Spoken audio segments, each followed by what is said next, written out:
Kegelapan masih menyelimuti Kabupaten Gayo Luwes, Aceh. Situasi gelap membuat warga harus bertahan dengan penerangan seadanya. Banjir bandang dan tanah longsor telah merusak jaringan listrik di Kecamatan Pining, sementara di kecamatan lainnya mulai pulih. Di Kecamatan Pining ada sebanyak 7 desa belum teraliri listrik dan berdampak pada aktivitas rumah tangga, pelayanan publik, fasilitas kesehatan hingga jaringan komunikasi. Penerangan menggunakan genset jadi solusi utama bagi para warga untuk memperoleh listrik. Persediaan genset tersebut berada di Polsek Pining. Meski hanya terbatas, namun Polsek Pining menyediakan pelayanan bagi masyarakat untuk memperoleh listrik untuk mengisi daya barang elektronik. Sampai dengan saat ini, masyarakat masih mendatangi Polsek Pining untuk mengecas HP maupun senter, kemudian digunakan untuk penerangan di rumah.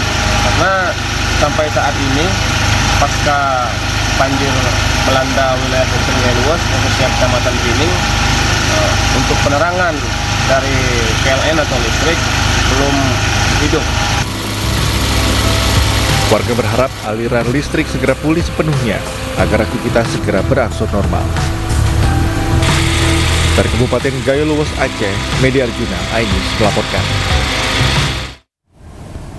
Pemirsa, banjir kembali melanda Kabupaten Pidi Jaya, Aceh. Akibatnya sejumlah desa terkepung banjir karena hujan deras dengan intensitas tinggi membuat beberapa sungai meluap.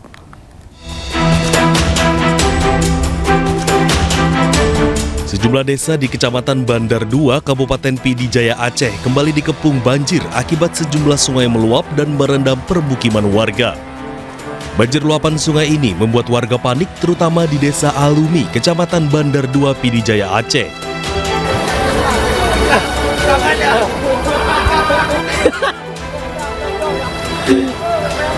Bu tenang. Bahkan korban banjir terpaksa dievakuasi menggunakan tali seling baja untuk menyeberangi banjir luapan sungai dan menjauhi desa warga yang terendam banjir demi keselamatan. Masyarakat diimbau tetap waspada mengingat intensitas hujan masih tinggi dan potensi banjir susulan masih bisa terjadi di wilayah Pidi Jaya. Dari Pidi Jaya, Aceh, Jamal Pangwa, iNews melaporkan. Jembatan darurat di Aceh tengah putus akibat diterjang arus deras. Akibatnya sejumlah relawan jatuh dan terbawa arus.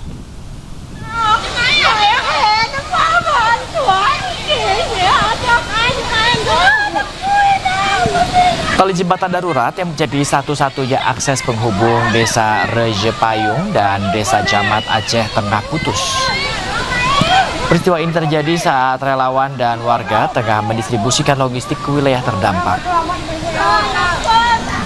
Arus sungai yang deras bahkan membuat beberapa di antaranya terseret. Beruntung warga dan anggota TNI di lokasi langsung melakukan pertolongan. Sebelumnya jembatan permanen yang ada di lokasi ini rusak pasca banjir bandang. Warga terpaksa mengandalkan jembatan tali darurat untuk beraktivitas termasuk mendistribusikan bantuan logistik.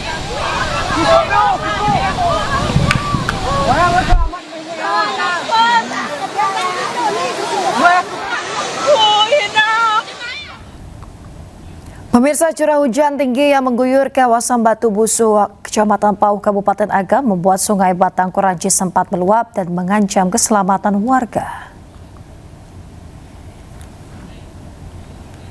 Upaya penanganan terus dilakukan di Sungai Batang Kuranci setelah curah hujan tinggi menyebabkan air sungai sempat meluap.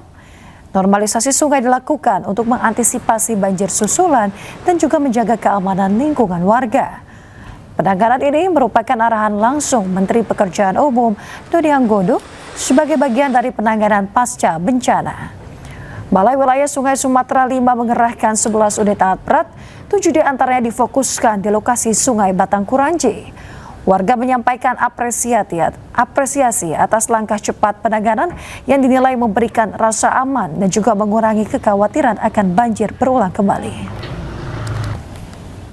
Kalau menangani seperti ini, Pak, Bapak senang. Lebih bagus. Ini kan tanda-tanda spasi apa ini pemerintah kan. Giat dia supaya dia dapat orang kampung ini menikmati jalan kembali seperti semula. Ya. Harapan kami Semoga dengan penanganan dari Kementerian PUPR ini dapat mengurangi dampak risiko apabila terjadi banjir lagi yang mengancam pemukiman maupun jalan masyarakat.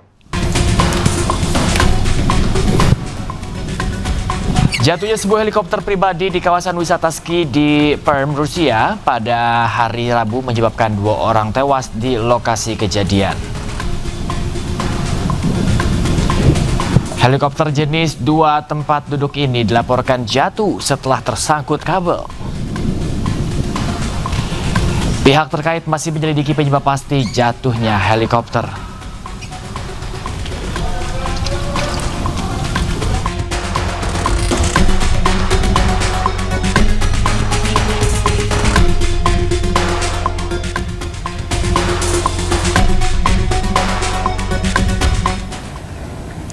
Pemirsa, Rusia mengklaim pasukannya telah menguasai wilayah permukiman Podoli di Ukraina. Para tentara Rusia ini mengibarkan benderanya usai melakukan serangan.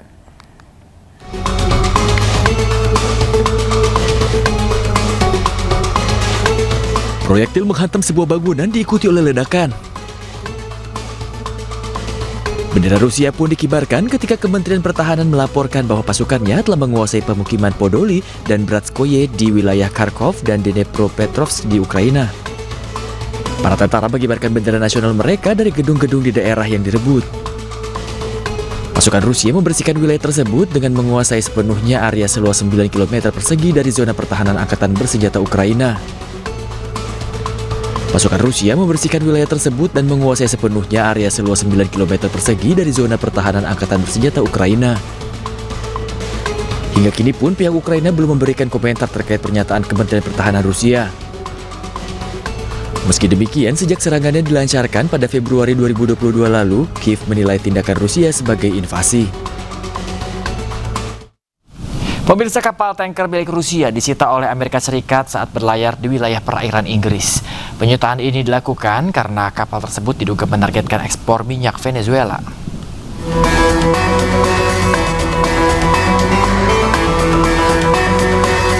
Otoritas Amerika Serikat menyita 2 kapal tanker dalam operasi terkoordinasi yang diduga menargetkan ekspor minyak Venezuela. Sebuah kapal penjaga pantai Amerika Serikat bersiap untuk menaiki Belawan di Atlantik Utara dan tentara bersenjata yang turun dari helikopter ke dek Sofia di sebelah timur Laut Karibia.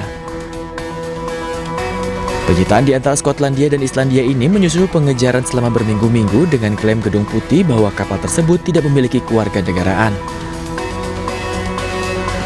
Sementara penyitaan Sofia di perairan internasional dikarenakan sebagai kapal tanker armada bayangan tanpa kenegaraan yang dikenai sanksi yang terkait dengan minyak mentah Venezuela yang dikenai sanksi. Menteri Kabanan Dalam Negeri Amerika Serikat mengatakan kapal-kapal tersebut terkait dengan pendanaan narkoterorisme dan baru-baru ini singgah di pelabuhan Venezuela. Kementerian Pertahanan Inggris mengkonfirmasi bahwa mereka memberikan pengawasan dan dukungan logistik selama operasi Atlantik Utara. Kementerian Transportasi Rusia mengkonfirmasi bahwa sebuah kapal marinera telah menerima izin sementara untuk berlayar di bawah bendera negara Federasi Rusia yang dikeluarkan sesuai dengan undang-undang Rusia dan norma hukum internasional.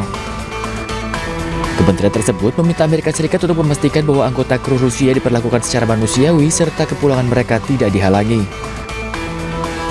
Para kritikus menyebut penyitaan sebelumnya sebagai tindakan ilegal.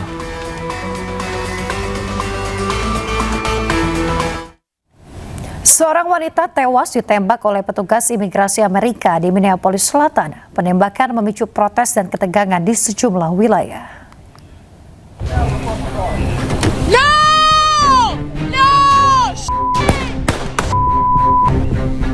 Seorang petugas imigrasi ICE Amerika Serikat menembak mati seorang wanita, Renee Good, 37 tahun, di Minneapolis pada Rabu pagi.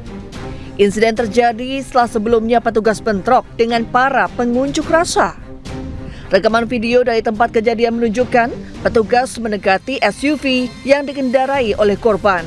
Saat seorang petugas mencoba membuka pintu, pengemudi memundurkan kendaraan dan mencoba pergi. Petugas tersebut kemudian mengeluarkan pistol dan menembakkan 3 tembakan.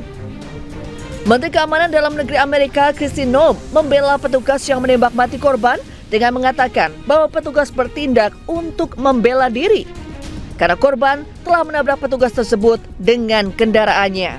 That this individual was harassing and impeding law enforcement operations.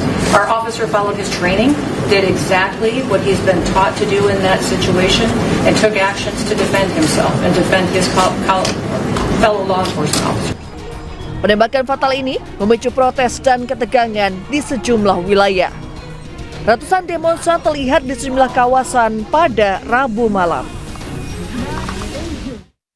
Ketegangan terjadi di New Delhi, India saat aparat menggelar operasi pembongkaran bangunan di sekitar sebuah masjid berusia lebih dari seabad waktu setempat. Aksi tersebut menuai protes warga setempat yang menimbulkan bentrokan massa dengan aparat.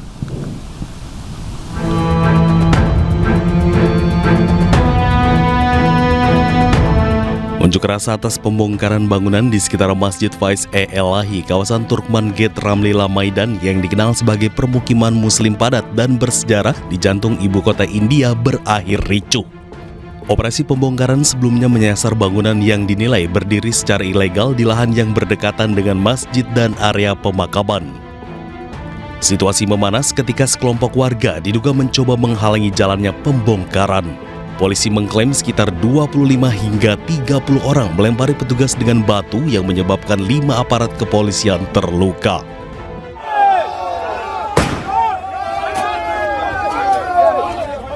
Untuk mengendalikan keadaan, polisi melepaskan gas air mata.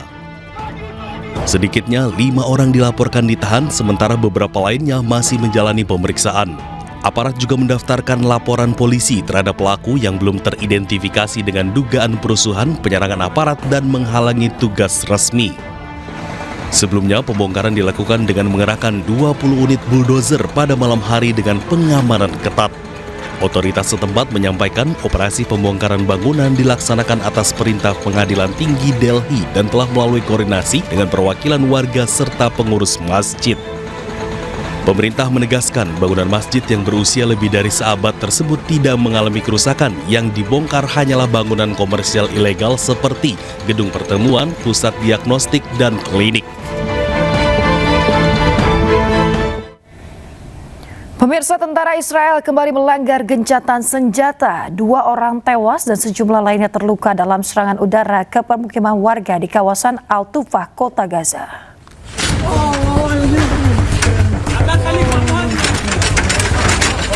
Tentara Israel kembali melancarkan serangan udara ke permukiman warga di kawasan Al-Tufah, kota Gaza pada hari Rabu. Akibat serangan ini, sedikitnya 2 orang tewas, sementara sejumlah lainnya luka parah.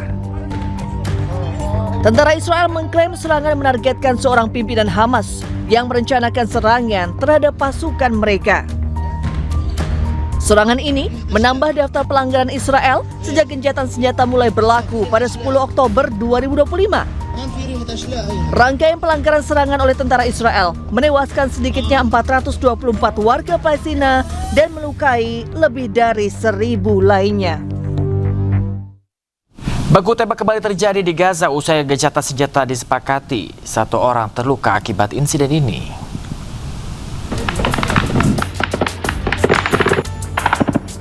Baku tembak hebat meletus di lingkungan Zaitun, Gaza pada hari Kamis waktu setempat. 1 orang terluka cukup serius langsung dibawa keluar dari lokasi kejadian dengan gerobak yang ditarik keledai. Warga Palestina lainnya berlindung di balik penghalang beton atau kendaraan. Sebagian wilayah Zaitun di Gaza terletak di bagian garis kuning di daerah yang dikuasai Israel, tempat pasukan IDF mundur berdasarkan kesepakatan gencatan senjata. Militer Israel belum memberikan komentar terkait laporan tersebut. Total 424 warga Palestina telah tewas dan sekitar 1.200 lainnya terluka sejak perjanjian gencatan senjata mulai berlaku pada Oktober 2025 lalu.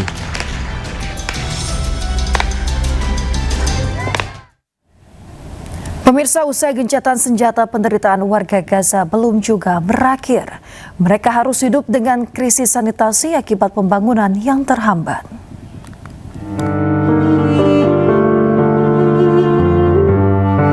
Hampir 3 bulan setelah kesepakatan gencatan senjata, penduduk Gaza menghadapi tanah tandus. Rumah-rumah hancur menjadi puing-puing. dan mereka harus berjuang untuk membuang limbah dan sanitasi yang diperparah oleh musim dingin yang keras. Sejumlah keluarga terpaksa tinggal di tempat pembuangan sampah dan harus melalui kondisi hidup yang mengerikan. Tak jarang anak-anak harus hidup berdampingan dengan tikus dan kecoa yang membuat mereka dalam resiko kesehatan. Dengan tempat tinggal seadanya, mereka juga harus bertahan hidup dengan air sampah dan air hujan yang bercampur.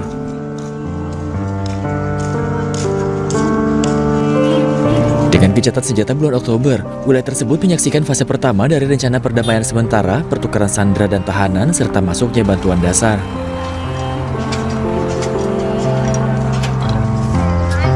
Namun fase kedua yang mencakup pembangunan kembali masih terhenti dalam ketidakpastian politik.